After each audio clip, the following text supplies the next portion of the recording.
We're tackling a really thought-provoking chapter 10 of artificial empathy. We're calling this level 5 counterfactual ingenuity. Ooh, counterfactual ingenuity. It is a mouthful. It really is. But it gets at the heart of what makes humans so unique. You know, we have this amazing capacity to learn and adapt so quickly. But where does that come from? Where does that ingenuity come from? It's like we're wired for it. Right. From the moment we're born. Yeah, the book uses a great example. A child playing with blocks for the very first time. You know, they've never seen blocks before. They don't have any instructions. The rule book. No rule book. Yeah. But they just intuitively figure out How to stack them. how to stack them, how to build towers, how to knock them over, and create these imaginative structures. And that's what the author calls ingenuity, this fundamental form of intuition that goes beyond just recognizing patterns. It's like they have this built-in sense of what's possible, even without any explicit guidance. It's fascinating. Right, and this reminds me of something that Demis Hassabis talks about, you know, the co-founder of DeepMind. Oh, yeah. He makes a distinction between two types of creativity: interpolative creativity What? and extrapolative creativity. So interpolative creativity is more about connecting the dots. Right. Right. It's like those connect the dots puzzles. Yeah. Where you kind of see the pattern and you fill it in. Okay. And he says that a lot of what deep learning does today is this kind of interpolative creativity. It's working within the data that it's given. Exactly. Finding the patterns and making connections. Right. But extrapolative creativity, that's something else entirely. That's about going beyond the data. Imagining entirely new scenarios. So that's where AlphaGo comes in. Right? Yes. Alpha. The AI that mastered the game of Go. And it was able to beat human champions by coming up with moves and strategies that had never been seen before. That's extrapolative creativity. So how do we get AI to do that? Yeah. To make that leap from interpolative to extrapolative? Well, that's the million-dollar question, isn't it? And that's really what this chapter is wrestling with. It's about understanding the nature of intuition and how it connects to ingenuity. Because we often think of intuition as this mysterious, almost magical thing. Right. Like a gut feeling. A gut That feeling. you can't explain. Yeah, but the chapter argues that it's actually a key part of how we come up with new ideas, how we solve problems, how we're creative. And it's not just some woo-woo concept either. The author brings in Alan Turing. Yeah, you know, the father of computer science. Yeah. And Turing said that even mathematical reasoning, which we think of as very logical, very step-by-step. Very structured. Right, even that involves both intuition and ingenuity. So even in the realm of pure logic, intuition has a role to play. It seems so. It's Yeah. like this fundamental ingredient of intelligence. And then there's this idea of the adjacent possible. Okay, I've heard of that. Have you heard of that? Yeah, it's like this realm of possibilities that are just one step away from what we already know. Exactly. And the book argues that we're wired to understand this from a very young age. Like how? Well, think about a baby learning about object permanence. Okay. They realize that things still exist even when they can't see them. Right, peekaboo. Exactly. That's like an early sign of our intuitive grasp of how the world works. It's like we have this innate ability to understand not just what is, but also what could be. Right. And that seems to be a crucial ingredient for ingenuity. It makes me wonder, though, can we teach AI to understand the adjacent possible? That's a great question. And one that researchers are actively exploring. You know, one of the things the chapter talks about is the importance of error correction. Okay, error correction. Yeah. So how does that tie into all of this? Well, the book argues that intelligence isn't about getting everything right the first time. It's not about being perfect. It's about being able to learn from your mistakes and adapt. So like trial and error. Exactly. Think about how we learn to ride a bike. We fall down, we get back up, we try again, and Yeah. eventually we figure it out. It's all about that process of iteration and feedback. Right. And the chapter even draws a parallel with democracy. Okay, interesting comparison. How so? It's not about finding perfect leaders. It's about having mechanisms for correction when things go wrong. So it's about having systems in place that allow for feedback and adjustment. Exactly. And that's a key challenge in AI development. How do we design systems that can also learn from their mistakes and adapt? Okay, so we need AI that can course correct, essentially. Right. But how do we do that? How do we give AI that ability to learn and adapt? That's the big question.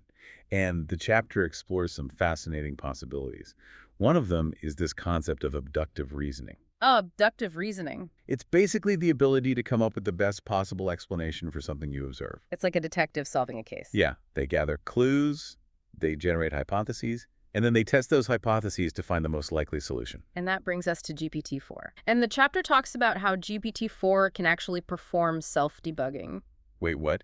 So it can find and fix its own errors? It seems so. It's like it can look at its own code, identify bugs, and then correct them. That's incredible. So we have AI that can essentially debug itself. It's a huge leap forward, and the chapter highlights some key findings from a research paper on GPT-4's self-repair abilities. Like what? What do they find? Well, it seems that GPT-4 is really good at processing feedback. It's pretty wild. But there's a catch. Well, GPT-4 can't actually test its hypotheses in the real world. Ah, so it's limited to the digital realm. Exactly. It can come up with explanations for errors, but it can't physically experiment to see if those explanations hold up in reality. So it's still bound by the data it's given. In a way. Yeah. Yeah, it can't go out and interact with the world like we can. Okay, so where do we go from here? How do we bridge that gap between the digital and the physical? Well, the chapter seems to suggest that the next frontier in AI lies in creating hybrid systems. Hybrid systems. Like what? Systems that combine the intuitive power of neural networks with the logical reasoning of symbolic systems. So it's about merging the best of both worlds. Exactly. The intuition of neural networks and the structure of symbolic AI. Because neural networks are great at pattern recognition, but they don't always excel at explaining their reasoning. Right. And symbolic systems are great at logic and knowledge representation, but they can be brittle and inflexible. So by combining them, we could potentially create AI that's both powerful and understandable. Exactly. AI that can not only learn from data, but also reason about the world in a more human-like way. That's a fascinating idea. Yeah. But how do we actually build these hybrid systems? What are the challenges involved? Well, that's where things get really interesting. And that's what we'll be diving into in the next part of our deep dive. All right, so stay tuned.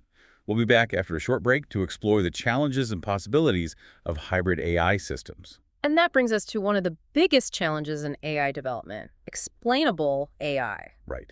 Yeah. Because if we're going to trust these systems, if they're going to be making decisions that affect our lives, We need to be able to understand how they work. we need to know why they're doing what they're doing. Exactly. And that's not always easy with AI, especially with these really complex, deep learning models. Because they're kind of like black boxes, right? Yeah. We feed in the data, we get the output, Hmm.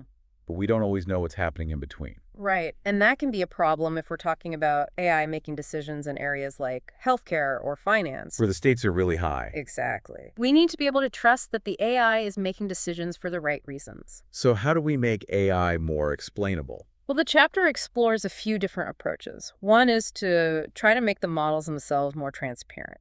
So we can actually see how they're processing information. Right. But that can be really difficult with deep learning models. They're so complex, it's not always easy to understand what's going on inside. It's like trying to understand the human brain. Exactly. So another approach is to focus on creating explanations for the AI's decisions. So even if we can't fully understand how the AI is working, we can at least get some insights into why it's making certain choices. Instead of striving for perfect transparency, which might not be feasible. We should focus on creating explanations that are intuitive and understandable for humans. Exactly. It's about finding ways to bridge the gap between the way AI thinks and the way we think. So it's not about dumbing down the AI. It's about finding ways to communicate its reasoning in a way that we can grasp. Exactly. And she suggests using examples and metaphors to help people understand how AI systems work. So it's about finding the right analogy to make these complex ideas relatable. Right, because if we can't understand how AI is working, how can we trust it? And trust is essential if we're going to embrace AI and integrate it into our lives. Absolutely. And this leads to a really interesting discussion in the chapter about the nature of reasoning. Okay, how so? Well, the author presents this idea of reasoning as a form of metacognitive intuition. Metacognitive intuition. Okay. Break that down for me. Essentially, it's the idea that reasoning isn't a separate faculty from intuition. It's actually a way of explaining our intuitions. So it's like our conscious mind trying to make sense of what our unconscious mind is already doing. Exactly. It's a way of rationalizing our gut feelings. So instead of seeing reasoning as this higher level function, it's more about our mind trying to explain what's already happening at an intuitive level. Right. And this has some pretty profound implications for AI development. Like what? Well, if reasoning is really just a way of explaining our intuitions, then maybe we need to focus on developing AI that can also generate explanations for its actions. So it's not just about AI being able to make decisions, but also being able to articulate why it made those decisions. Exactly. And that could be a key to building trust in AI systems. Because if we can understand the AI's reasoning, Yeah. even if we don't fully understand how it arrived at that reason, We're more likely to trust it. and trust is essential if we're going to allow AI to play a bigger role in our lives. Absolutely. And that brings us to another fascinating concept that the chapter explores: reverse bootstrapping. Reverse bootstrapping. Okay, I'm intrigued. What is that? Well, it's about accelerating progress by identifying capabilities from the future and applying them to the present. So it's like looking ahead to see what AI might be capable of, and then using that knowledge to guide our current research. Exactly. The chapter uses deep learning as a prime example of reverse bootstrapping. Okay, how so? Well, we're creating technologies that biological brains could not have evolved on their own. So we're essentially bypassing millions of years of evolution by creating AI that can perform tasks that nature hasn't even conceived of yet. Right. And the author calls this time travel bootstrapping. Time travel bootstrapping. I love it. So deep learning is like a time machine. In a way. Yeah. It's giving us access to capabilities that would have taken eons to evolve naturally. That's an incredible thought. Absolutely. And this conversation is just the beginning. We need to keep talking about these issues and working together to create a future where AI is a force for positive change. You know, it's funny, because we've been talking about all these complex ideas: intuition, error correction, hybrid systems, Time travel bootstrapping. time travel bootstrapping. How do we create AI that can think counterfactually? Well, the chapter suggests that understanding how human intuition works might be key. Because intuition seems to play a big role in our ability to come up with novel solutions. Right. It allows us to make those leaps of understanding, to see connections that a purely logical system might miss. It's like that aha moment when you suddenly see the solution to a problem. And the chapter argues that this kind of intuitive insight might be essential for creating AI that can truly innovate. AI that can come up with ideas that we haven't even thought of yet. It's a pretty exciting prospect, and a little bit daunting, too. Yeah, because if we can create AI that's that creative, that innovative,